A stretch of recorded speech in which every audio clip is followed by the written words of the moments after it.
시청자 여러분 안녕하십니까? VOA 뉴스투데이 시작합니다. 마이클 커비 전 유엔 북한인권조사위원장은 북한의 남북 연락사무소 폭파는 북한 정권이 이성적으로 행동하지 않는다는 것을 보여준다고 말했습니다. 또 이를 계기로 북한의 인권 유린 문제를 다루지 않는 미국과 한국의 대북 접근법을 바꿔야 한다고 지적했습니다. 첫 소식 김영교 기자가 보도합니다. 과거 유엔 북한인권조사위원회에서 주도적인 역할을 했던 마이클 커비 전 위원장은 17일 워싱턴의 민간단체 북한인권위원회가 개최한 온라인 간담회에서 북한이 남북 공동연락사무소를 폭파한 건 북한 정권이 이성적인 기준에 따라 행동하지 않는다는 것을 보여준다고 비판했습니다. It was an act of a regime that is not accountable to rational standards and to rational conduct, and that's how they like to keep it.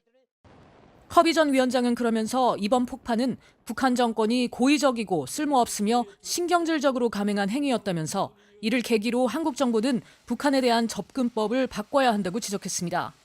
He may come to a conclusion that the old strategy has to be reconsidered because the old strategy was adopted in the hope that it would result in the end to the actions of Kim Jong-un, but it hasn't. 커비 전 위원장은 국제사회가 북한의 현실을 외면해선 안 된다고 강조했습니다. 도널드 트럼프 미국 대통령이 김정은 위원장에게 진정성 있게 다가갔지만 어떤 성과도 내지 못하면서 인권에 대한 침묵이라는 결과만 나왔다고 지적했습니다. 인권에 대한 한국의 침묵 결과도 멀쩡한 건물의 폭파와 대화를 위한 합의 파기였다는 겁니다. 커비 전 위원장은 또 탈북민 단체의 대북전단 살포 활동과 관련한 한국 정부 대응에 대해선 진실을 말하는 사람들을 처벌하는 게 최선인지 확신할 수 없다며 회의적인 입장을 밝혔습니다. I'm not sure that the best strategy is to punish those who speak the truth and try to speak the truth to power. And it's only being done in this rather old-fashioned technology because the modern technology of bringing it by radio, television, satellite imagery, and the internet is forbidden to the ordinary people of North Korea. 커비 전 위원장은 북한 주민들에게도 인권이 있으며 그들에게는 북한 주민을 지배하는 정부가 국제인권 원칙에 얼마나 어긋나게 행동하는지 알 권리도 있다고 강조했습니다. VOA 뉴스 김현교입니다. 개성 남북 공동연락사무소 폭파 등 북한의 최근 잇따른 긴장 고조 행위에 대해 북한이 영내 비상한 위협을 가하고 있으며 지속적인 경계가 필요하다고 미국 국방부 고위 당국자가 밝혔습니다. 데이비드 헬비 국방부 인도태평양 안보차관보 대행은 18일 전화 관담회에서 최근 며칠 동안 북한은 영내 비상한 위협을 가하고 있다면서 이같이 밝히고 북한은 가장 파악하기 어려운 적들 가운데 하나로 향후 어떤 일이 벌어질지 정확히 알기 어렵지만 어떤 위협과 도발에도 방심하지 않고 동맹 파트너들과 함께 계속 경계하고 있다고 밝혔습니다. 이어 한반도 긴장이 고조되는 상황에서 전략자산 전개와 미한 연합 군사훈련 재개 요구가 나오는 것과 관련해서는 가장 효과적인 연합 억지와 방위 능력을 위해 동맹인 한국과 지속적이고 긴밀한 협의를 하고 있다고 말했습니다. 이어 북한의 비핵화에 대한 최종적이고 완전하게 검증된 비핵화, 즉 FFBD 목표는 미국의 목표이자 인도태평양 영내 국가들의 공통 목표이며 앞으로도 계속 유지될 것이라고 강조했습니다. 북한이 한국과 미국을 압박하는 배경에는 북한의 심각한 경제난이 있다는 지적이 이어지고 있습니다. 실제로 핵미사일 개발로 이뤄진 국제사회의 대북 제재 이후 신종 코로나 바이러스 여파까지 겹치면서 북한은 최악의 어려움에 처한 것으로 분석됐습니다. 함지하 기자가 보도합니다. 북한은 올해 들어 지난 4월까지 최대 무역국인 중국과 약 2억 5천만 달러의 수출입 기록을 남겼습니다. 예년에 비해 무역액이 급감한 지난해 같은 기간 7억 5천만 달러보다도 최대 약 3분의 1 하락한 것인데 신종 코로나 바이러스로 인한 국경 봉쇄가 큰 영향을 끼친 것으로 풀이됩니다.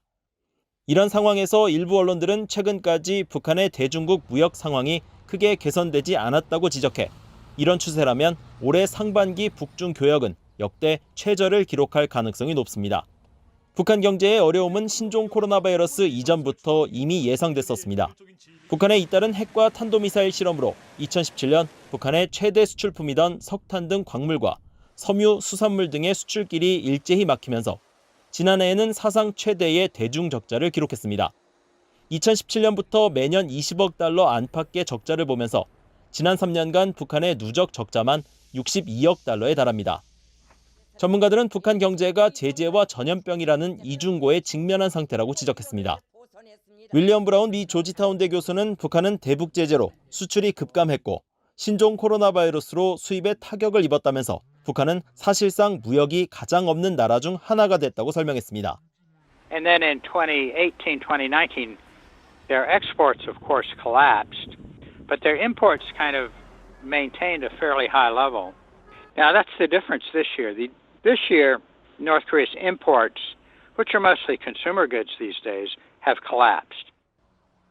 트로이 스탠거론 한미경제연구소 선임국장은 최근 베이징 등 중국 일부 지역에서 다시 신종 코로나 바이러스가 퍼지고 있는 점을 언급하며 현재 상황의 장기화 가능성을 제기했습니다.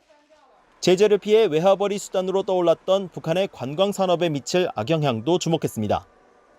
It also means that tourism becomes less likely because people will probably not be likely to want to travel to North Korea due to the state of its own healthcare system, knowing that if they did become sick, there'd be less access to the type of facilities you might need. 북한은 올해 완료 목표로 국가 경제 발전 5개년 전략을 수립하고 각종 건설 공사 등 경제 활성화에 주력했습니다. 전문가들은 5년 전 약속한 경제 발전 계획이 사실상 물거품이 되면서 북한 정권은 확산되는 주민들의 실망과 지도부를 향한 불신을 어떻게든 해결해야 할 처지에 몰리고 있다고 분석했습니다. BOE 뉴스 함자입니다. 북한에 억류됐다 혼수 상태로 송환된 뒤 숨진 미국인 대학생 오토 원비어의 사망 3주기를 맞아 그의 죽음을 기리는 초당적인 결의안이 미국 상원에서 만장일치로 채택됐습니다. 원비어의 고향인 오하이오주 상원의원이자 이번 결의안을 대표 발의한 로 포트먼 공화당 의원은 18일 VOA에 결의안이 이날 상원 본회의 구두 표결에 붙여져 만장일치로 통과됐다고 밝혔습니다. 결의안에는 원비어 죽음에 대한 책임이 북한 정부에 있다는 점을 분명히 하고 미국은 지속적으로 유엔에서 영향력과 투표권을 활용해 북한의 조직적인 인권 유린 행위를 규탄할 것을 촉구하는 내용이 담겼습니다. 한편 이날 미국 하원에서도 원비어의 고향인 오하이오주 출신 공화당 의원들이 공동 발의한 원비어 추모 결의안이 상정됐습니다. 결의안은 잔혹한 북한 독재 정권의 책임을 강조하면서 새 대북제재법인 원비어법 등 북한 관련 제재들은 북한 정권이 대량 살상무기 확산과 실험을 중단하고 미국 등 다자대화에 동의할 때까지 지속적이고 완전하게 시행돼야 한다고 강조했습니다. 존 볼튼 전 백악관 국가안보보좌관은 지난 2018년 싱가포르 미북 정상회담 한 달 후 마이크 폼페오 국무장관이 북한을 다녀온 뒤 도널드 트럼프 대통령의 대북 외교 성공률을 제로로 깎아내렸다고 주장했습니다. 워싱턴 포스트와 뉴욕타임즈, CNN 등 미국 언론들은 18일 백악관이 출간 금지 소송을 낸 볼튼의 회고로 그 일이 있었던 방의 내용을 공개하며 이같이 전했습니다. 보도에 따르면 볼튼 전 보좌관은 싱가포르 1차 정상회담과 관련해 트럼프 대통령은 참모들의 반대에도 불구하고 어떤 대가를 치르더라도 정상회담을 갖는데 필사적이었다면서 당시 회담에서 두 정상이 서로를 추켜 세우며 김정은 위원장이 트럼프 대통령을 낚이게 했다고 밝혔습니다.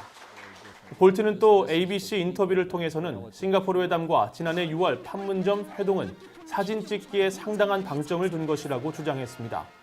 이에 대해 도널드 트럼프 대통령은 18일 자신의 트위터에 볼턴의 책은 거짓말과 만들어진 이야기 모음집이며 자신을 해임한 데 대한 복수를 하고 있다고 비난했습니다.